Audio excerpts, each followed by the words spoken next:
Oke, assalamualaikum warahmatullahi wabarakatuh. Halo teman-teman semuanya, kembali lagi bersama saya di Trader SAUSD.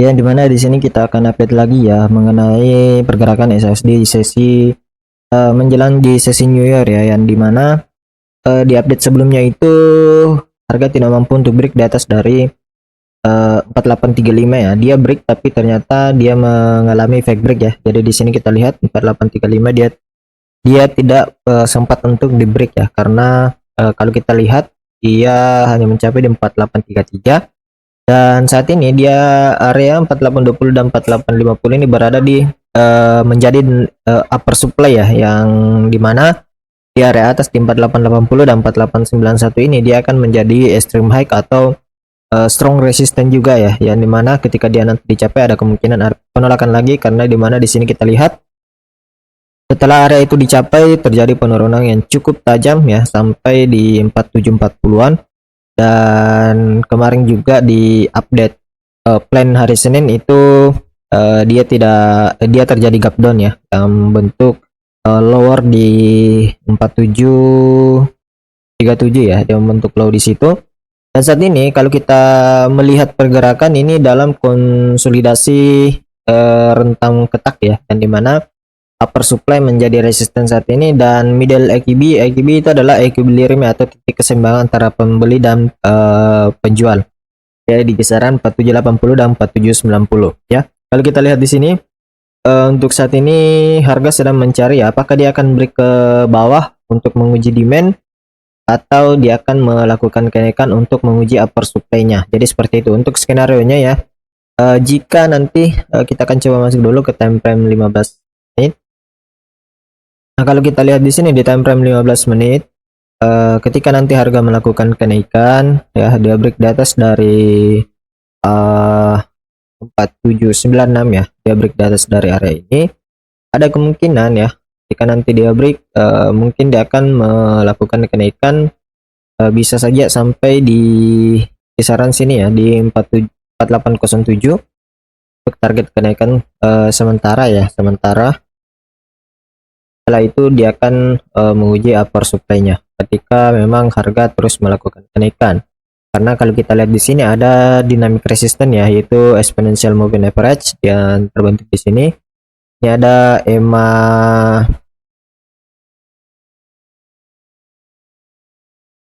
kita lihat dulu EMA berapa yang saya pakai selfie. Ada EMA 78 dan 61 ya. Jadi ketika nanti dia berhasil di break ya, ada kemungkinan harga untuk menguji upper supply.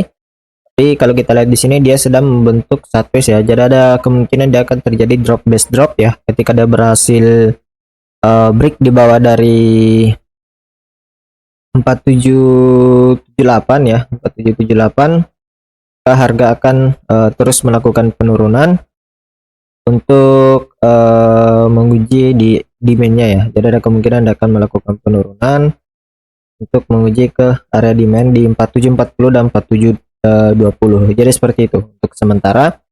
Dan ya kemungkinan besar ya ketika memang hari ini tidak ada data news yang signifikan ya, kita akan cek dulu kalender ekonomi hari ini. Untuk hari ini hanya retail sales ya, jadi masih belum memberikan dampak yang signifikan juga untuk news hari ini, tapi kita tetap hati-hati karena gerakan saat ini dipengaruhi beberapa geopolitik dan ketidakpastian yang terjadi di bidang makroekonominya ya. Jadi mungkin akan sideways di 4800 dan juga middle EKB saat ini. Jadi seperti itu untuk pandangan saya.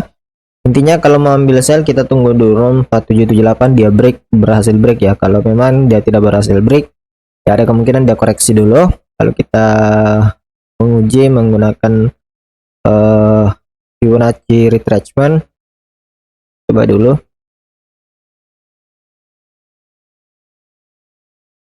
Ada kemungkinan harga bisa ke kisaran sini ya 4810 untuk kemudian melakukan penurunan kembali. Jadi kita tunggu saja hasilnya akan seperti apa. Intinya tetap pantau pergerakan yang terjadi, dan ini saya sudah rangkum lagi untuk data fundamental hari ini, yang dimana eh konsolidasi dalam rentang ketat ya, yang emas saat ini sedang berada dalam fase transisi jangka pendek. Momentum bullish dari ketakutan perang mulai mereda dan harga tertahan di bawah zona supply 4820 dan 4850. Jadi yang berada di area EKB saat ini di 4780 dan 4790. Pasar memilih wait and see, melakukan reposisi sambil menunggu katalis makroekonomi malam ini ya, yaitu retail sales home. Dan untuk data penting yang kita akan perhatikan yaitu batas waktu gencatan senjata Amerika Serikat Iran. Pasar saat ini sedang menyeimbangkan resiko dengan sangat hati-hati. Tenggat waktu jeda konflik semakin dekat ya, ketidakpastian arah resolusi apakah diperpanjang atau justru terjadi eskalasi baru menahan aksi jual agresif pada emas, menjaga batas bawah harga untuk saat ini. Yang kedua ada antisipasi retail sales and flash PMI Amerika Serikat malam ini yang akan kita nantikan untuk rilisnya, itu fokus institusional akan berpusat pada data retail sales, penjualan retail dan flash PMI, data yang menunjukkan resiliensi konsumsi Amerika Serikat akan memperkuat dolar dan memvalidasi ekspektasi bahwa The Fed memiliki ruang untuk mempertahankan suku bunga tinggi yang secara langsung menjadi tekanan bagi emas untuk saat ini.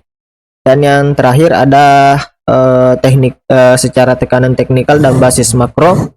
Secara teknikal, pergerakan jangka pendek mulai membentuk lower high ya, yaitu puncak yang semakin rendah, menandakan pembeli mulai kehabisan tenaga di atas level 4820 yang di sini ya, yang dimana di sini setelah dia naik terjadi penurunan kembali.